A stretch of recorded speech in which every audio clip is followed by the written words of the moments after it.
저희는 전쟁을 모르는 세대예요. 전쟁을 한 번도 겪어보지 못했고요. 그리고 전쟁에 나가본 일도 없습니다. 근데 성경은 전쟁은 하나님께 속했다라고 얘기를 해요. 사실 저희가 그런 얘기를 들으면, 그런 말씀을 접하면 좀 피부에 와닿지는 않습니다. 그런데 이 말씀을 한 사람이 바로 다윗 왕이에요. 다윗 왕이 어렸을 때 여러분들이 너무나 잘 알고 계시는 그 이야기, 골리앗과의 1대1 대결에서 그 대결을 하기 바로 직전에 다윗이 이런 얘기를 합니다. 사무엘상 17장 47절입니다. 또 여호와의 구원하심이 칼과 창에 있지 아니함을 이 무리에게 알게 하리라. 전쟁은 여호와께 속한 것인즉 그가 너희를 우리 손에 넘기시리라. 그 얘기는 뭐냐면 우리의 힘에 있지 않다는 거죠. 우리가 아무리 군대가 강력하고 그리고 무기가 최첨단이라 할지라도 전쟁의 승패는 하나님이 지고 있다는 거예요. 그리고 하나님이 개입하시고 하나님이 하나님의 백성들을 위해서 직접 전쟁에 참여하셔서 그 전쟁을 승리로 이끄신다는 믿음의 고백이라고 저는 믿습니다. 하나님께서는 그러면 성경 안에서만 이런 전쟁을 하실까요? 저는 아니라고 생각해요. 왜냐하면 하나님의 그 역사를 전쟁에서 현대전에서도 보여주시기 때문에 그렇습니다. 여러분들도 잘 아시다시피 1967년에 제3차 중동 전쟁이 일어납니다. 저희가 더 익숙한 이름이 있는데요. 그것은 바로 6.1 전쟁입니다. 6.1 전쟁은 이스라엘이 독립을 한 다음에 그 이스라엘 주변에 있는 나라들이 이스라엘을 다 공격하기로 합의를 했습니다. 여러분 세계 지도를 펴놓고 이스라엘이 있는 지역을 보시잖아요. 그러면 이스라엘 땅이 강원도 정도만 하다고 그래요. 그만한 땅을 둘러싸고 있는 게 모두 아랍 국가입니다. 이스라엘은 한 400만 명의 인구가 있지만 아랍 국가들은 1억이 넘는 인구가 살고 있습니다.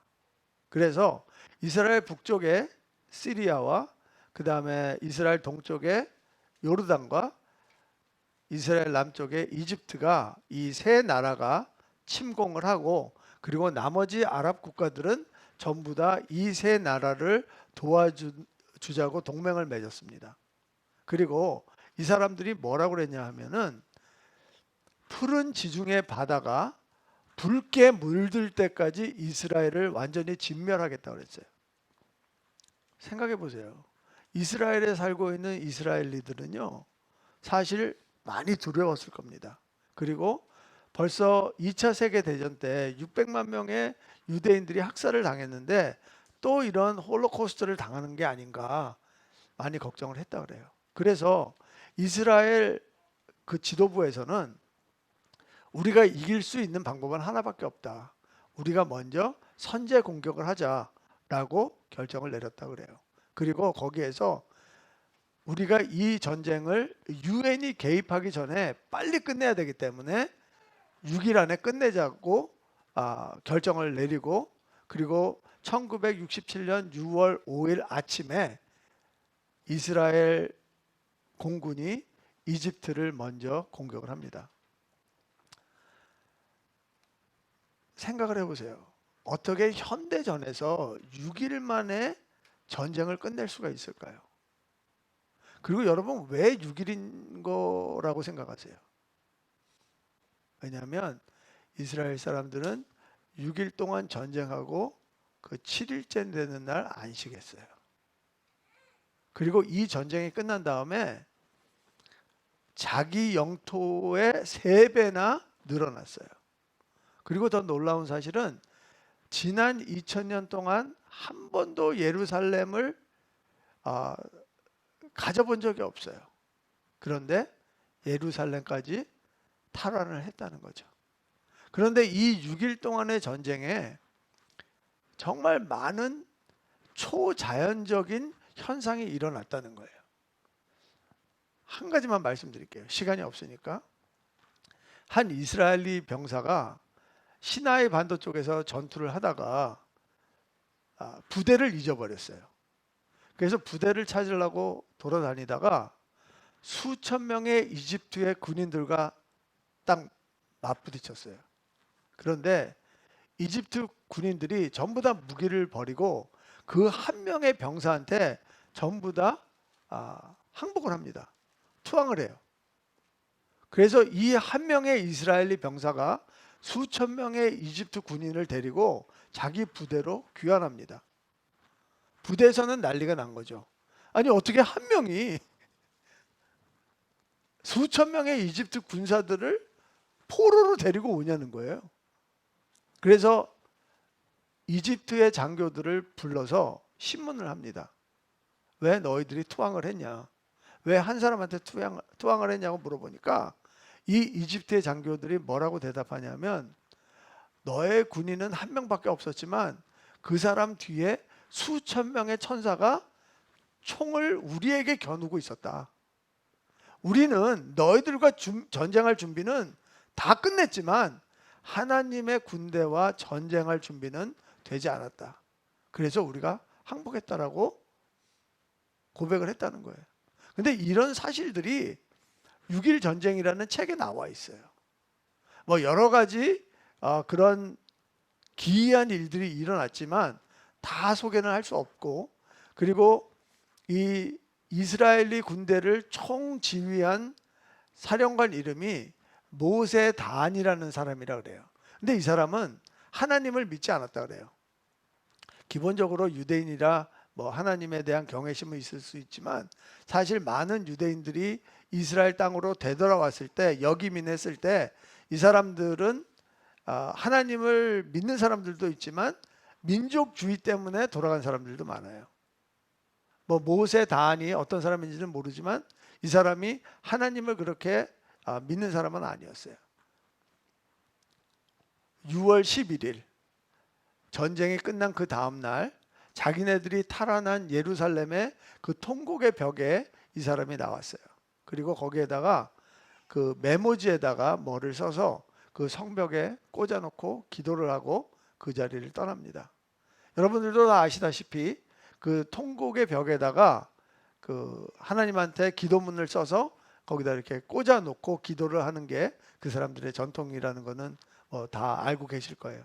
그래서 기자들이 그 총사령관이 떠나자마자 그 사람이 꽂아놓은 종이를 뺏어 봤어요. 거기에는 시편 118편 23절이 적혀 있었다고 그래요. 제가 읽어드리겠습니다. 이는 여호와께서 행하신 것이요 우리 눈에 기이한 바로다. 6.1 전쟁 동안 하나님이 행하신 일이 얼마나 기이했는지 아랍 사람들과 이스라엘 사람들과 그리고 크리스찬들과 그리고 하나님을 믿지 않는 사람들이 이 전쟁을 통하여서 하나님이 살아있다는 것을, 살아계시다는 것을 이 사람들이 체험했다는 거죠. 오늘 말씀이 하나님께서 기드온을 사용하셔서 이런 기이한 일들을 행하신 거예요. 우리는 기드온에 대해서 너무나 잘 알고 있죠. 특히 기드온과 300용사. 뭐 주일학교 때부터 그렇게 다 배워서 기드온에 대해서는 너무나 잘 알고 있습니다. 그런데 기드온에 대해서 어두운 면이 있어요. 그래서 오늘 그 어두운 면을 찾아보고 그리고 우리한테 한번 조명해보는 그런 시간을 가지려고 합니다. 하나님은 기드온을 만나시면서 이렇게 비교하시는 게 있어요. 기드온은 약하고 작고 미디안은 크고 강하고, 이렇게 계속해서 작음과 큼, 그리고 강함과 약함, 많음과 적음, 이런 것들을 계속해서 비교해 나가시면서 기드온을 큰 용사로 세워 가시는 것을 우리가 볼 수 있어요. 그런데 그 과정에서 기드온의 마음이 변화가 일어난다는 거예요. 하나님의 은혜를 잊어버리고 그리고 자기를 점점 더 내세우는 그런 모습을 저희들이 찾아볼 수 있습니다. 그러면 그런 모습이 무슨 모습인가 한번 보도록 하겠습니다. 첫 번째는 기드온은 하나님의 말씀을 삭제하고 있다는 거예요. 기드온이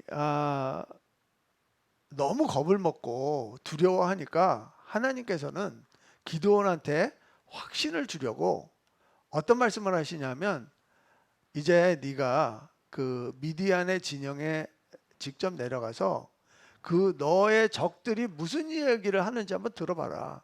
네가 그 말을 들은 다음에 네 마음에 확신이 생기고 그리고 네가 이 전쟁에 나갈 거다. 하나님께서 이렇게 얘기하세요. 그래서 기드온이 미디안의 진영에 내려갑니다. 그런데 한 병사가 꿈을 꿨어요. 우리가 읽었던 본문입니다. 한 보리떡 한 덩어리가 굴러 들어왔어요. 미디안 진영에. 그리고 한 장막에 그 보리 덩어리가 부딪히고 그리고 그 장막이 무너졌다는 거예요. 그런데 그 꿈 얘기를 듣고 있던 그 친구가 뭐라 그래요? 그 보리떡이 바로 기드온이다. 기드온의 칼이다. 하나님께서 기드온을 사용하셔서 미디안과 그리고 모든 진영을 다 기드온 손에 넘겼다라고 얘기를 하는 거예요. 이 보리떡 한 덩이 있잖아요. 이 한 덩이라는 게 사실 무슨 뜻인지 몰라요. 없어진 단어예요. 근데 학자들이 추측하기를 말라 비틀어진, 곰팡이가 핀, 아마 이 정도의 뜻을 추측하고 있어요. 보리떡이 하나 있어요. 말라 비틀어졌어요. 곰팡이가 일어났어요. 그런 보리떡이 굴러와서 미디안의 모든 진영을 엎어버렸다는 거예요. 말씀을 한번 보겠습니다. 14절 말씀. 그의 친구가 대답하여 이르되 이는 다른 것이 아니라 이스라엘 사람 요아스의 아들 기드온의 칼이라. 하나님이 미디안의 그 모든 진영을 그의 손에 넘겨주셨느니라 하더라. 15절. 기드온이 그 꿈과 해몽을 하는 말을 듣고 경배하며 이스라엘 진영으로 돌아와 이르되 일어나라. 여호와께서 미디안과 그 모든 진영을 너희 손에 넘겨주셨느니라 하고. 기드온이 하나님 앞에 경배를 합니다. 왜냐하면 하나님이 말씀하신 그대로 일어났거든요. 그런데 이게 기드온의 의도적인 행동인지 아닌지는 잘 모르겠어요. 그런데 기드온이 그 다음에 하는 행동들을 보면 아마 의도적으로 그렇게 했던 것 같아요. 저희가 14절과 15절을 비교하면 특히 미디안과 그 모든 진영을 너희 손에 넘겨주셨다 하는 이 말씀이 똑같이 반복되어 나와 있어요. 그런데 원문을 보잖아요. 그리고 개정 한글을 봐도 모든이 빠져 있어요. 그러니까 14절에는 미디안과 그 모든 진영을 너희 손에 넘겨주셨다라고 하고, 기드온이 이스라엘 그 300명의 용사들한테 이야기할 때는 미디안과 그 진영을 우리 손에 넘겨주셨다고 그래요. 사실 모든이 뭐 그렇게 중요한 단어도 아니고, 그리고 모든이 빠졌다 그래서 그 의미가 많이 바뀌는 것도 아니고, 그렇게 생각할 수도 있어요. 얼핏 들으면 뭐 그게 그 큰 일인가? 그런데 이 모든이 빠졌기 때문에 하나님이 완전한 하나님이 되지 못하시는 거예요. 하나님은요, 한 개의 실수도 허락하지 않으세요. 왜?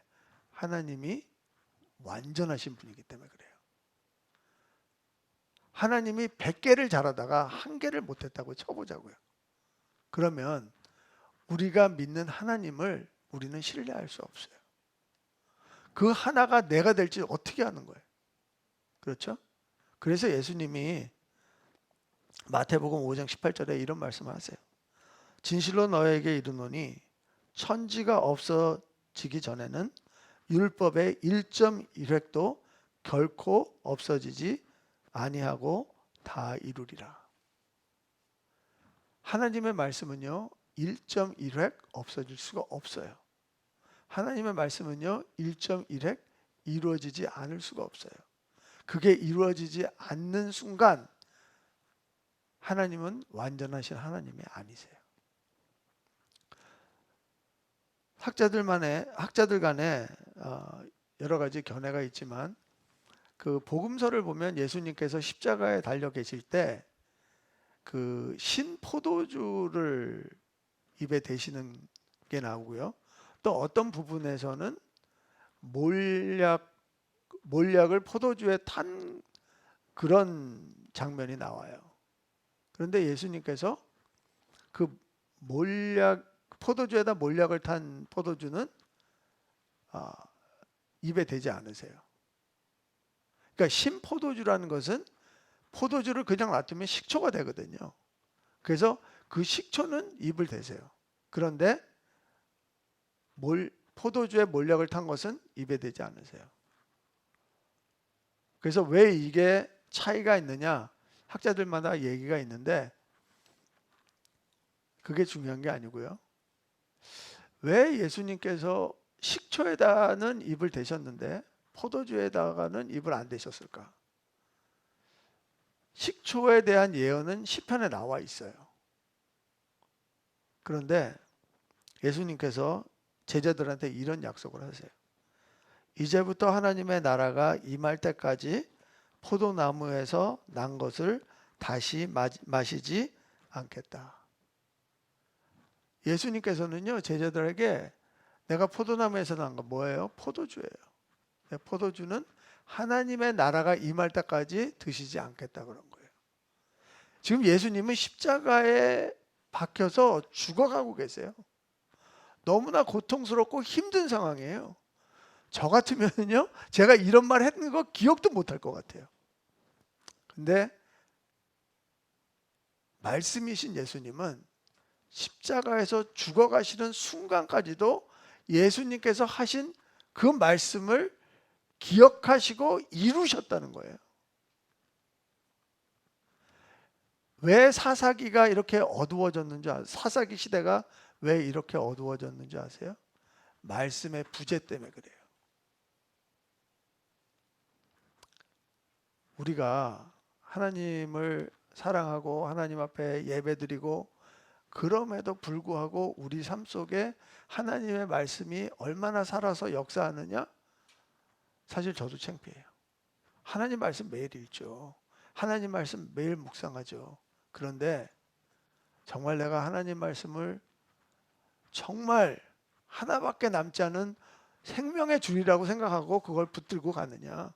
아니면 내가 아침마다 하나님 말씀을 묵상할 때 내가 목숨을 걸고 하나님의 말씀을 묵상하느냐? 경건의 모습은 있지만 경건의 능력은 나오지 않는 것 같아요. 여러분들 얘기하는 거 아니에요. 제 얘기하는 거예요. 아침마다 기쁠 때도 있죠. 괴로울 때도 많아요. 근데 하나님은 우리에게 주신 말씀 그 하나라도 단어 하나라도 1.1획이라도 놓치지 않고 다 이루신다는 거죠. 그런데 그런 하나님을 기디온은 자기가 원하는 게 있었기 때문에 그 단어를 삭제하고 말씀을 삭제해 나간다는 거예요. 두 번째는 기도는 하나님의 영광을 가로채더라는 거예요. 17절과 18절 함께 보도록 하겠습니다. 그들에게 이르되 너희는 나만 보고 내가 하는 대로 하되 내가 그 진영 근처에 이르러서 내가 하는 대로 너희도 그리하여 나와 나를 따르는 자가 다 나팔을 불거든 너희도 모든 진영 주위에서 나팔을 불며 이르기를 여호와를 위하라 기드온을 위하라 하라 하니라. 여러분 이거 읽으면서 약간 이렇게 좀 느낌 같은 거 없으세요? 지금 기드온이요. 물론 지금 기드온이 자기가 앞으로 할 작전에 대해서 설명하고 있는 거예요. 그런데 기드온이 지금 설명하는 게 하나님의 전략이거든요. 횃불을 들고 빈 항아리를 들고 나팔을 가지고 세 군데로 나눠서 미디안 진영을 공격을 할 건데, 근데 17절에 보면은 다 나야. 내가 하는 대로 내가 가는 거를 보고 내가 하는 대로 다 따라해라. 17절과 18절에 보잖아요. 내가 라는 말이 5번이 나와요. 그리고 끝에 가면은요, 더 놀라운 사실이 있어요. 여호와를 위하라. 거기서 끝나면 되거든요. 근데 기드온을 위하라. 이거는 지금 기드온이 그 300명한테 시키는 거예요. 너희들이 소리 지를 때 여호와를 위하라 이렇게 소리 지르라고 하면 되거든요. 근데 여호와를 위하라, 기드온을 위하라 이렇게 시키는 거예요. 우리는 하나님의 영광을 위해서 살아가는 사람들이에요. 맞습니까? 네. 우리는 관용적인 표현으로 하나님을 위해서 산다 그래요. 근데 우리는 하나님을 위해서 뭔가를 할 수 있는 존재가 아니에요. 예수님도 저희한테 그러셨어요. 너희가 나를 떠나서는 아무것도 할 수 없느니라. 그런데 우리가 알아야 되는 사실은요, 우리는 하나님을 위해서 하는 게 아니라 하나님에 의해서 일을 한다는 거죠. 우리가 하나님을 위해서 우리가 힘을 쓰는 게 아니라 하나님에 의해서 우리가 힘을 받아서 무언가를 하는 거예요. 우리는 그런 존재라는 거예요.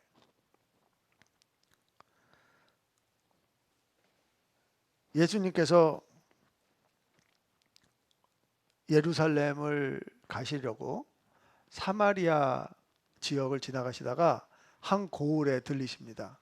근데 그 고을에는 10명의 나병 환자가 살고 있었어요. 그리고 그 나병 환자들이 예수님 앞에 나와서 고쳐달라고 요청을 합니다. 근데 신기하게 예수님께서 그들을 고쳐주지 않으세요. 그 대신 제사장한테 가서 몸을 보여주라 그러세요.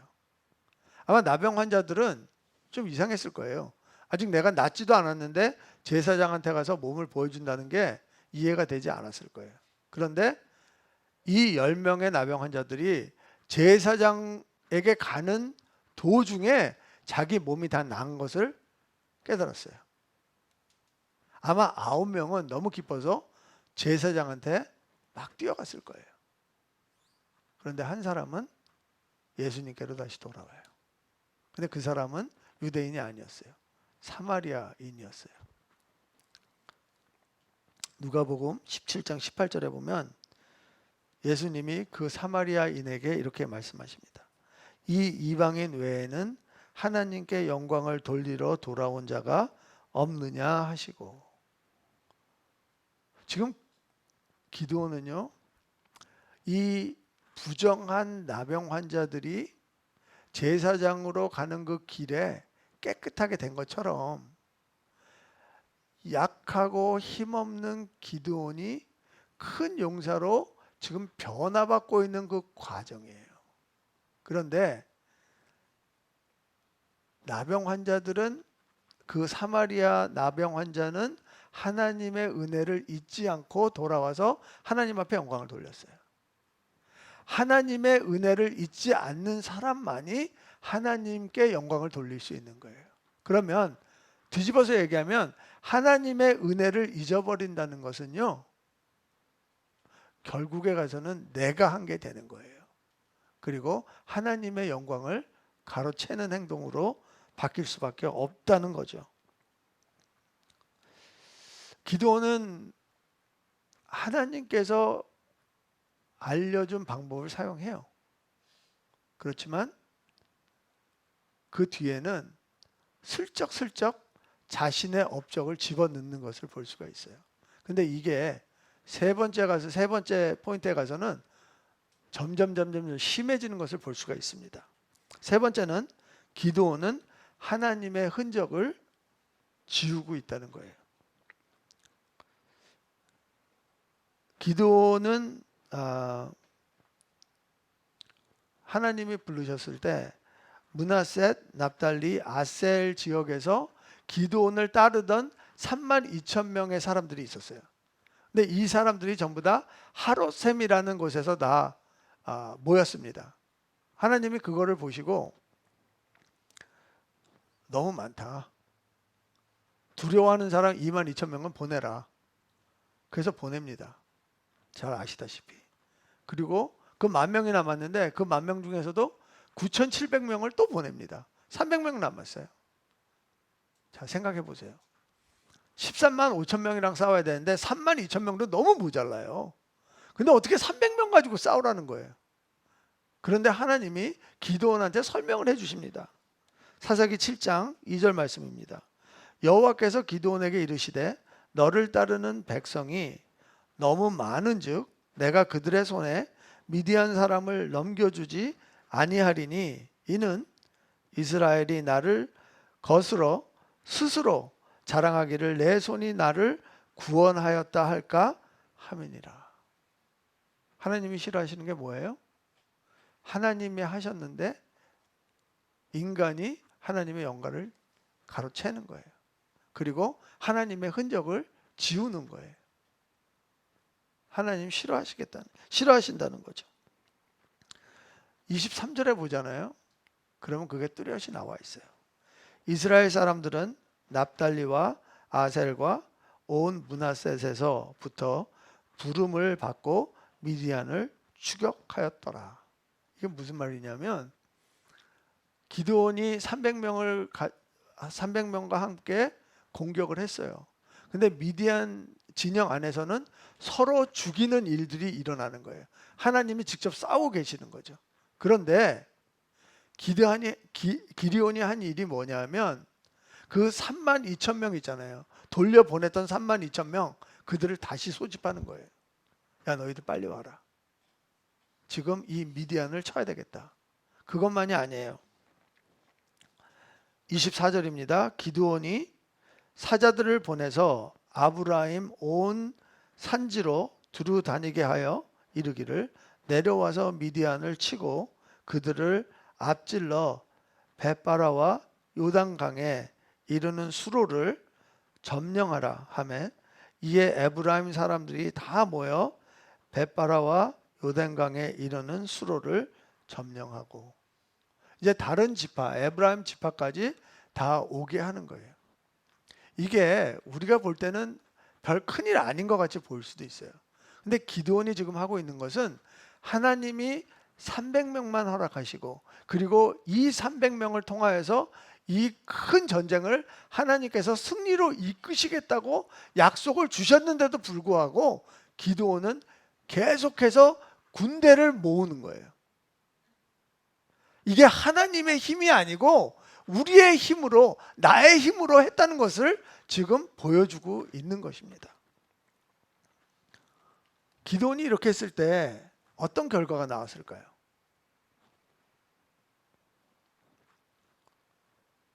8장 22절 말씀이에요. 그때 이스라엘 사람들이 기드온에게 이르되 당신이 우리를 미디안 손에서 구원하셨으니. 자, 누가 구원했어요? 하나님이 구원하셨어요. 근데 백성들은 뭐라고 고백해요? 기드온이 구원해줬다고 고백하는 거예요. 그러면서 당신과 당신의 아들과 당신의 손자가 우리를 다스리소서 하느니라. 여기에서 다스린다는 것은요, 왕이 다스리는 거예요. 그러니까 무슨 얘기를 하냐면 당신이 우리를 구해줬으니까 당신이 우리 왕이 되십시오 하는 얘기예요. 그런데 기드온이 이렇게 대답합니다. 23절 기드온이 그들에게 이르되 내가 너희를 다스리지 아니하고 하겠고 나의 아들도 너희를 다스리지 아니할 것이요 여호와께서 너희를 다스리시리라 하니라. 놀랍죠? 여호와께서 너희의 왕이 되시리라 이렇게 이야기를 해요. 그런데 속마음이 어디서 나오냐면 24절에서 나와요. 기드온이 또 그들에게 이르되 내가 너희에게 요청할 일이 있으니 너희는 각기 탈취한 귀고리를 내게 줄지니라 하였으니 이는 그들이 이스마엘 사람들이므로 금 귀고리가 있었음이라. 여러분, 이 이스마엘 사람들은요, 전부 다 그 남자들이 양쪽에 금 귀고리를 하고 다녔어요. 근데 이 사람들이 몇 명이에요? 13만 5천 명이에요. 그거를 달래는 거예요, 기드온이.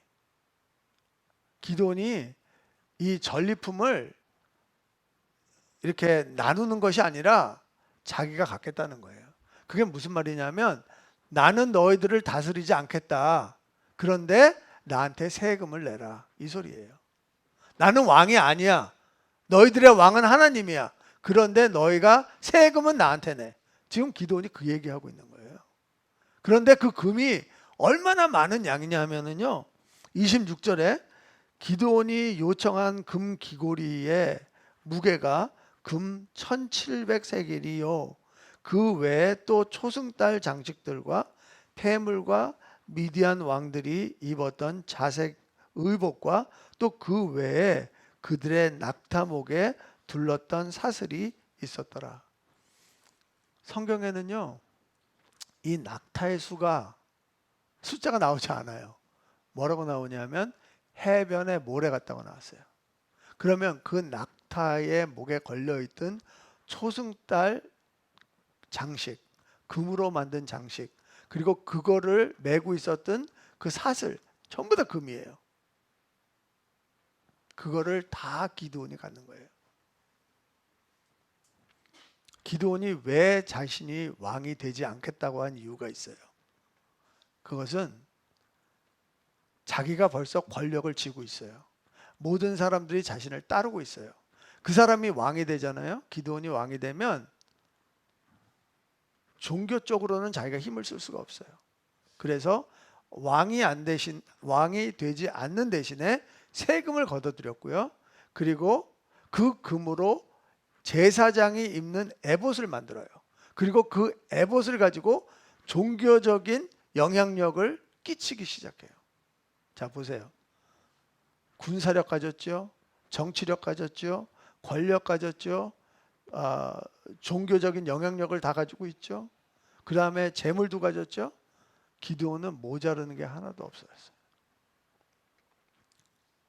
자기가 가지고 있는 이 권력과 권세와 재물과 그리고 종교적인 영향력을 가지고 하나님이 구원하신 게 아니라 자기가 구원했다는 것을 부각시키고 있는 거예요. 갈라디아서에서는 이런 말씀이 있습니다. 6장 17절 말씀입니다. 이후로는 누구든지 나를 괴롭게 하지 말라.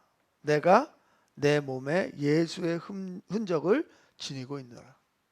예수의 흔적이 뭐예요? 예수님께서 우리를 구원해 주신 흔적. 우리가 주님 앞에 분명한 구원의 흔적이 있다면 우리가 그 가치를 깨달아야 돼요. 근데 그 가치를 깨닫지 못하면 자꾸만 세상적인 일에 대해서 우리의 마음이 흔들리고요. 믿음이 흔들리는 거예요. 예수의 흔적은요. 우리가 예수의 흔적을 우리가 가지고 있잖아요. 그리고 우리가 그 예수의 흔적, 그 구원의 흔적의 가치를 안다면 우리는 변화받고 싶지 않아도 변화돼요. 아멘. 그런데 우리가 구원을 받았음에도 불구하고 우리가 세상 속에 살기 때문에 자꾸만 그 구원의 가치가 흐려지는 거예요. 그리고 세상적인 게 자꾸만 좋아지는 거예요. 그 유혹을 당하는 거예요. 그러면서 우리의 구원의 가치가 우리 안에서 희석되는 거예요. 그러니까 우리가 성장을 멈추게 되고요. 그리고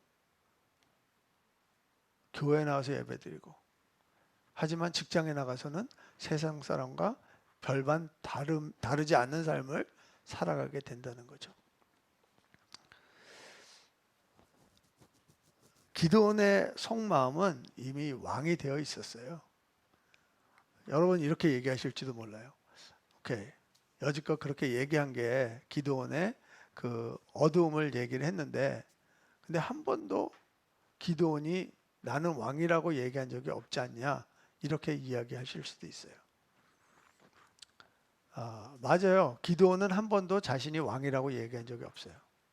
그런데 자기 아들의 이름을 뭐라고 지었냐면 나의 아버지는 왕이라고 지었어요. 기드온은 70명의 아들이 있었어요. 그리고 많은 아내가 있었다 그래요. 아들만 70명이니까 뭐 딸까지 치면 뭐 100명이 넘을 수도 있죠. 그러면 그 많은 자식들을 낳으려면 아내가 뭐 10명 가지고는 안 될 것 같아요. 맞습니까? 그런데 특이하게 세겜에 사는 한 여자가 있었어요. 근데 그 여자가 기드온의 첩이라고 이야기를 하는 거예요. 자, 첩이라는 것은요, 합법적으로 결혼할 수 없는 사람을 첩이라 그래요. 그 얘기는 뭐냐면 아마 이 여인은 세겜에 사는 이방 여자였던 것 같아요. 근데 그 이방 여자한테 난 아들 이름이 아비멜렉이에요. 그 히브리어 한번 보여주실래요? 네. 이게 아비멜렉이에요. 네, 모르시겠지만 그냥 믿으세요. 왼쪽부터 오른쪽으로 읽어 나가거든요. 히브리어는. 그래서 그 앞에 세 개 글자가 아비고요. 그다음에 뒤에 세 개가 멜렉이에요. 아비는 한국말이에요. 거의 한국말이에요. 아비는 아버지란 뜻이 있어요. 멜렉은 왕이란 뜻이 있어요. 그래서 이거를 이 단어의 의미는 나의 아버지는 왕이다라는 거예요. 그러면 아비멜렉의 이름을 누가 지어줬겠어요? 기드온이 지어줬겠죠. 그러니까 기드온의 마음속에는 나는 왕이야. 나는 다 가지고 있어. 이거를 자기 아들의 이름을 통해서 나타내고 있다는 거죠. 저는 이 말씀을 준비하면서요, 좀 마음이 불편했어요. 뭐냐면 기드온이 히브리서 11장에 보면 믿음의 전당에 기드온의 이름이 있어요. 다니엘의 이름은 없어요. 물론 사자의 입을 막았다는 말씀이 있어요. 분명히 그 말씀은 다니엘에 관한 말씀이지만 다니엘이라는 이름은 없어요. 근데 거기에 기드온의 이름이 있는 거예요. 히브리서 11장은 우리가 뭐라 그래요? 믿음장이라고 그러잖아요. 그리고 거기에서 아주 중요한 말씀 중에 하나가 뭐냐면 믿음이 없이는 하나님을 기쁘시게 하지 못하나니. 우리 다 아는 말씀이잖아요. 그러면 기드온의 삶을 통하여서 하나님께서 우리에게 주시고자 하는 메시지가 뭘까? 사도 바울도 로마서에 보면 이런 말씀이 있어요. 15장 4절 말씀입니다.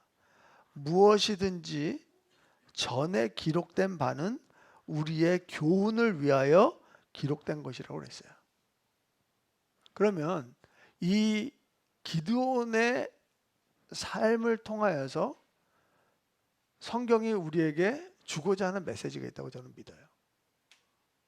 그런데 하나님께서는 그 하나님을 잊어버리고 하나님이 왕되심을 부인하고 자기가 왕된 기드온을 믿음의 전당에 이름을 왜 넣으셨을까?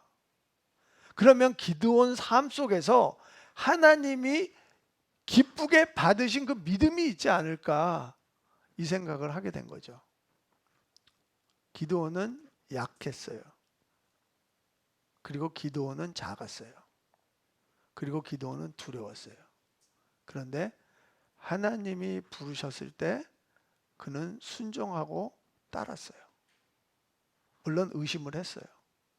그렇게 작은 겨자씨만한 믿음을 가지고 있었던 기드온을 하나님께서는 기뻐 받아주시고 그리고 믿음의 전당에 이름을 새기게 해 주셨다는 거예요. 저는요, 제가 다 안도의 숨이 쉬어지더라고요. 왜냐하면 기드온의 그 어두운 삶이 제 삶이거든요. 뭐 조금 잘 되면 제가 한 것 같고요. 조금 안 되면 하나님한테 왜 이렇게 했냐고 원망하고요. 제가 그렇게 살았어요. 이 얘기 하려면 거의 일주일이 걸려요. 근데 하나님이 기드온을 어떻게 하는지를 제가 깨달은 다음에 하나님이 내가 실수한 거, 내가 죄 지은 거 정말 기억도 안 하시는구나. 하나님이 기뻐 받아주신 것만 하나님 기억하시는구나. 야, 그거 하나만 하더라도 나한테는 큰 복이다. 이런 생각이 들었어요. 여러분 삶에 하나님의 기뻐 받으시는 믿음이 계속해서 성장해 나가기를 원합니다. 그리고 여러분과 저의 삶 속에서 하나님 앞에 기쁨이 되는 믿음을 행동으로 보여주는 기회가 많아지길 소원합니다. 그런 하나님의 복이 여러분의 삶에 머물기를 주님의 이름으로 축원합니다.